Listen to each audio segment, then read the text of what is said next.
Leyla Əliyeva Cenevrədə BMT-nin Cenevrədəki ofisinin baş direktoru Tatyana Valavaya ilə görüşdü.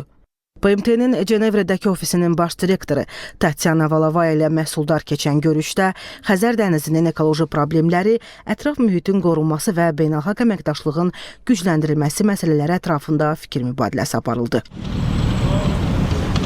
BMT-nin Cenevrədəki mənzil qərargahında Azərbaycanın Cenevrədəki BMT bölməsi və digər beynəlxalq təşkilatlar yanında daimi nümayəndəliyi, Kaspisnet elmi şəbəkəsi və Tehran konsepsiyası katibliyinin birgə təşkilatçılığı ilə Xəzər dənizinin qorunması üçün ətraf mühitin idarə olunmasının və beynəlxalq əməkdaşlığın gücləndirilməsi mövzusunda yüksək səviyyəli panel müzakirələri keçirildi.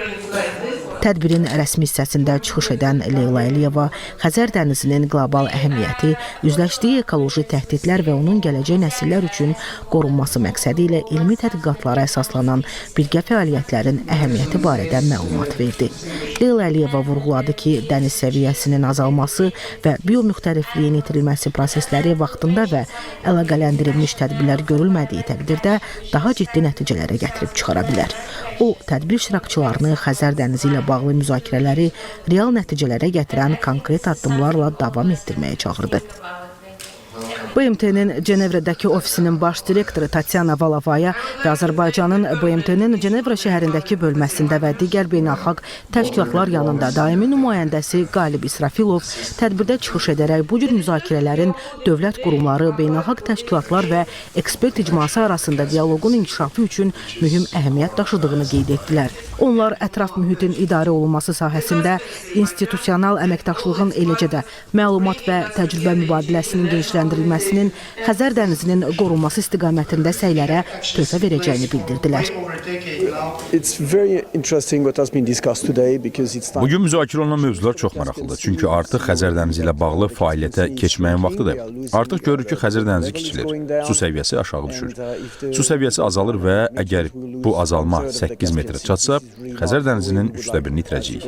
Bu əlbəttə ki, getmək istədiyimiz yol deyil. Burada qaldırılan məsələ çox aktualdır. Suyun səviyyəsinin azalmasına səbəb olan amilləri anlamaq çox vacibdir.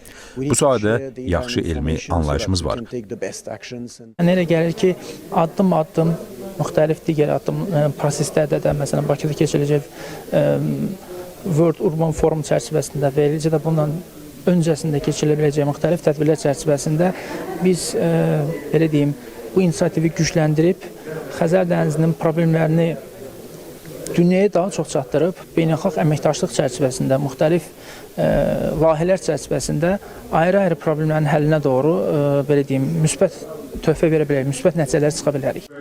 Müxtəlif panel sessiyaları çərçivəsində BMT-nin ətraf mühit proqramının Avropa üzrə regional direktoru Arnold Krailhuber, Ümumdünya Səhiyyə Təşkilatının Avropa Ətraf Mühit və Səhiyyə Mərkəzinin rəhbəri Francesca Raciopi, eləcə də Cenevra Universiteti, Geneva Water Hub, Kaspisnet və bir sıra digər beynəlxalq təşkilat və beyin mərkəzlərinin rəhbər və nümayəndələrinin iştirakı ilə ətraf mühitin idarə olunması, elmi tədqiqatların əhəmiyyəti, eləcə də Xəzərin qorunması istiqamətində beynəlxalq əməkdaşlıq və su diplomatiyasının roluna dair fikir mübadiləsi aparıldı. Müxtəlif təşəbbüslər irəli sürüldü. İştirakçılar üçün həmçinin Xəzər dənizinin ekoloji problemlərinə həsr olunmuş qısa metrajlı sənədli film nümayiş olundu. Tədbir sual-cavab formatında interaktiv sessiya ilə yekunlaşdı.